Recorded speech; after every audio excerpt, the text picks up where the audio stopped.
It is a gal that was a Secretary of Housing under George Bush. She afterwards started her own investment firm that was successful. I don't think she fell off a turnip truck.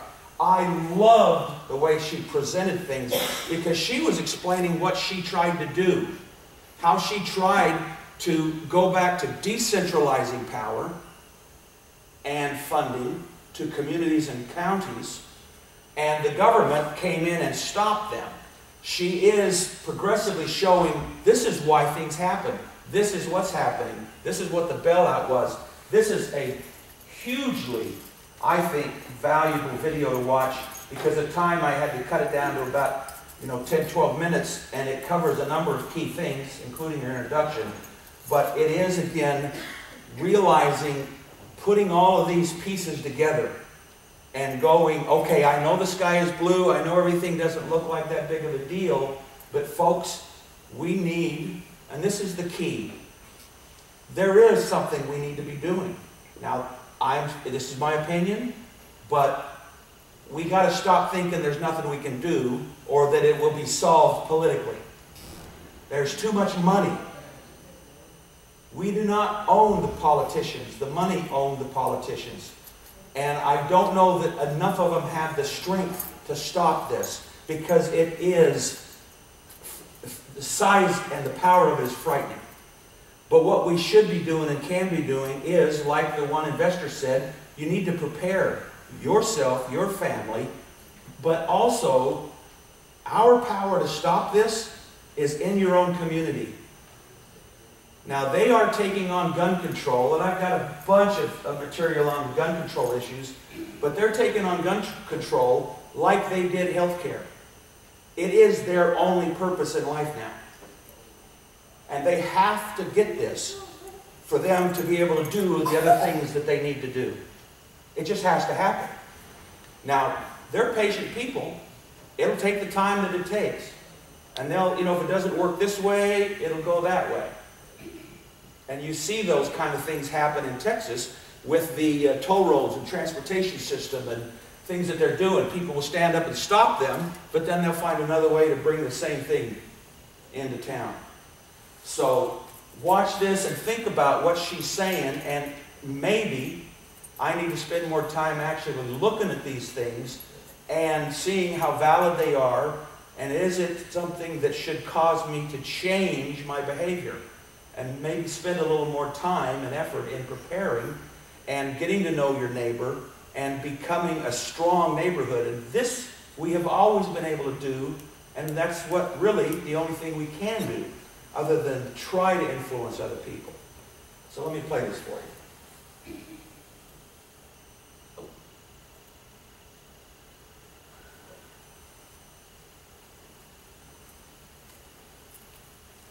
My name is Catherine Austin Fitz. I am originally from Philadelphia. I went to University and Business School and then to Wall Street in 1978, and eventually became a partner and member of the board of an investment bank called Dillon Read & Company, and left in 1989 to join the Bush administration as Assistant Secretary of Housing, Federal Housing Commissioner, and then left after 18 months to start my own company, Hamilton Securities, which was both an investment bank and software developer in Washington. And the company was very successful and became, unfortunately, embroiled in very serious litigation with the federal government. And it was through that process that I was forced to research and try and understand the corruption that was really taking over on Wall Street in Washington. And I then settled the litigation, and in the process, many people would come to me saying, how do I protect my own assets from the corruption? And so I started an investment advisory company and moved to a small farming community, Hickory Valley, Tennessee, where I live now.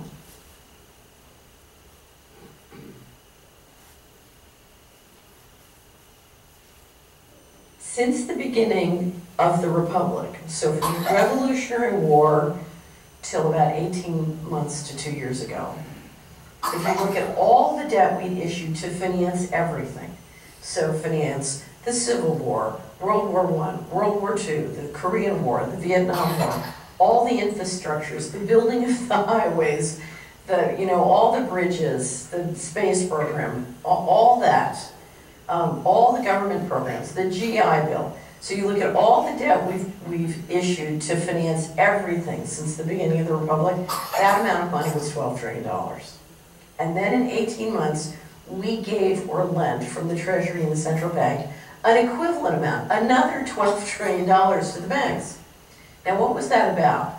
That $12 trillion refinanced out literally $12 trillion of paper, toxic paper, and derivatives that the financial sector issued during the 1990s, the last 15 years, literally to finance a leveraged buyout of the country and the planet. So think of it this way. I want to take you over. I issue everybody else $12 trillion of funny money. I take you over, and then I use your $12 trillion to pay them back. Okay? So literally, we're watching a leveraged buyout of a country, and that's why I call it a financial coup d'etat. And that's what the bailouts were. One of the things that caused this tremendous ballooning of the power and economic resources of the financial sector was in the early 90s, we passed the Uruguay round for GATT, for the General Agreement on Tariffs, Trade and Tariffs. As a result, we changed the rules of how capital can flow around the world. And so suddenly, it's sort of Ross Perot's giant sucking sound.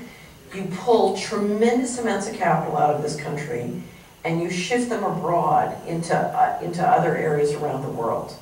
And one of the things, in fact, that happened, we do a lot to pull liquidity on those other areas so that you can buy in cheap. So you pump up the United States economy, at the same time you flatten the economy in Asia or in Latin America so you can buy in, so you take this money at a high price and buy in cheap at a low price. Okay, so they're shifting massive amounts of capital, and as they shift that capital, they totally change who's the owner. Okay, so when it leaves this country, $5 trillion of that money is in the United States government, so it's shared, it's in the commons, if you will. By the time it gets to Asia, the ownership is in the hands of small numbers of people. So you see this enormous capital shift. And one of the other things that happens as that capital shift occurs is we're watching the end of sovereign governments and the rise of corporations. We're literally changing the governance structure on planet Earth so that we're no longer governed by countries that coordinate with each other. We're literally governed by private corporations.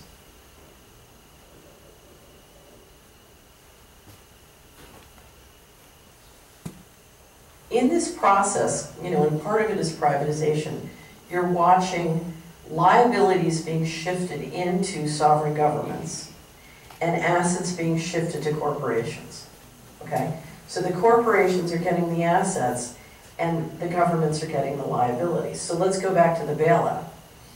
One of the ways to look at this is when we did that capital shift, we said in the beginning of the 90s, we can't afford the retirement of the boomers. We've promised them in Social Security, Medicare, and Medicaid more than we can afford to pay. So what we're going to do is we're going to pull all their retirement savings out. We're going to basically shift out all the money that's in the pension funds, the equivalent, okay? And what we're going to put back in their pension funds is phony baloney paper. And we're going to shift out the money that's in the Social Security fund and shift in phony baloney paper. So that once we've gotten all the money out, they're going to be sitting with a bunch of phony baloney paper and promises to each other. Okay? So it's really a way of leaving the American middle class high and dry and getting out while the getting is good.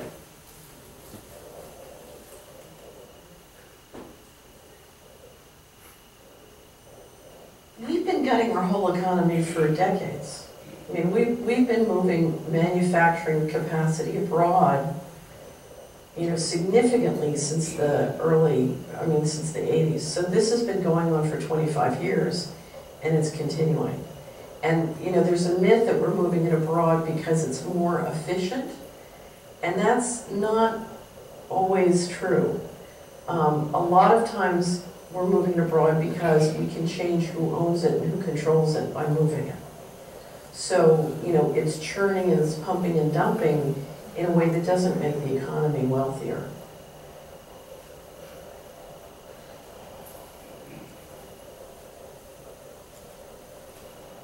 The whole GATT process is one that is to me terrifying. And I'll tell you where the greatest danger lies. The greatest danger lies not in the wiping out of the American middle class or the re-engineering of jobs and how they work, or even the transference of power from sovereign governments to corporations. The most dangerous part of GATT is the creation of a corporate right to create patents on life. So to create terminator seed and control the seed and food supply. What GATT is doing, particularly if this new round, the Doha round, goes into implementation, is basically shifting 2 to 3 billion people off the land as small farmers and either killing them or into the cities in a process that will ultimately control the seed and food supply as that feed and food supply is being genetically manipulated. And when you take 50% of a planetary population and move it from something where it's eating healthy food on a self-sufficient basis into a dependent role where it's dependent on corporations for food that is not healthy, then you're talking about a kind of planetary slavery which is more horrible than anything we've ever envisioned.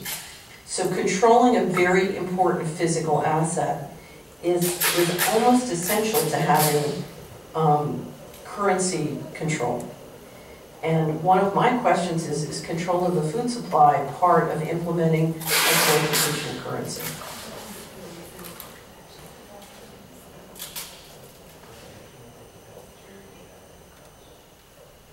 One of my favorite economics book is a book called The Evolution of Cooperation by a brilliant economist, Robert Axelrod. And in it, he describes the conditions. What are the conditions that would bring about an economy where people make money by building, you know, peace and cooperation instead of war and destruction? And what he finds out is the most important condition precedent is transparency. And transparency means that if I want to consider engaging in a transaction with you, I know if you're a good guy or a bad guy. Do you wear a white hat or a black hat? You know, if you can go to the other side of the planet, Oh, I got it. You got to hear kill this. and maim, and then come back and be socially prestigious here, and me not know, then crime pays. In that economy, if you can do dirty in secret and still be socially acceptable, then crime will always pay in that kind of economy. So the condition precedent to a healthy economy is, how can we make it expensive to be a criminal? Okay? Because if I know you're wearing a black hat, then it's like, ooh, I don't want to do business with you. Okay? So what we have in this economy is one in which literally people are doing all sorts of nefarious things, and then they're held up as being admirable and respectful, okay? And they continue to be, in other words, they can engage in $500 billion to $1 trillion a year of money laundering and the profits from that, but still be considered socially respectable. Let me just use another example. There's a wonderful lawsuit, the European Union, on behalf of 11 sovereign nations of Europe, sued RJ Nabisco for money laundering with Saddam Hussein's family, the Russian mafia, Latin American drug cartels, on and on and on. It's the most, you know, it's better than a Tom Clancy novel. And it describes in the lawsuit how this money laundering was done at the highest levels of the corporation. Well, who owned RJ Nabisco at the time of the lawsuit, you know, that the lawsuit describes? Well, it was KKR, okay? One of the most prestigious private equity and leveraged buyout firms in the world. Okay, so at the beginning of this year, we see, you know, Henry Kravis on the cover of, it was either Time or Newsweek, being held out as the next Warren Buffett. Well, no, he's not. He's the next mafioso. Do you know what I mean? But these people are honored because we don't have that. For time's sake, we've got to wrap it up, and I appreciate your attendance. What's interesting to me is she was describing, and does in far more depth in her full video, how people are literally stealing money and moving it out from the United States. Well, if they've been doing that, they will probably continue to do that. And when you watch the stock market go up, and it makes no sense, and you see things like Cyprus banks, where they actually took the money from the people, and we really don't know how much money.